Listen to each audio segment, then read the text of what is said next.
Qu'est-ce qu'un disciple?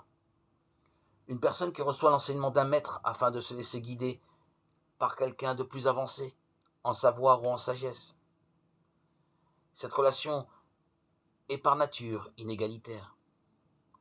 Dès lors, n'est-il pas contradictoire que le disciple pose ses questions, négocie comme un contrat les termes de sa situation, acceptant ceci et refusant cela? Maître, tu es formidable, et je veux te suivre.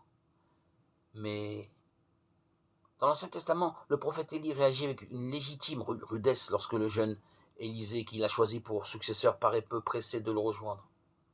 Ayant compris la leçon, Élisée fait disparaître son instrument de travail pour rompre définitivement avec son ancienne vie. On n'est pas prophète à temps partiel.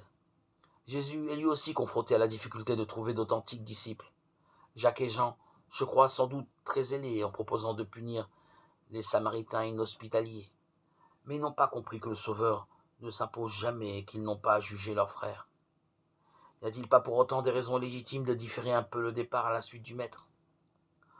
Prendre congé des siens, enterrer son père, Jésus ne va quand même pas s'y opposer.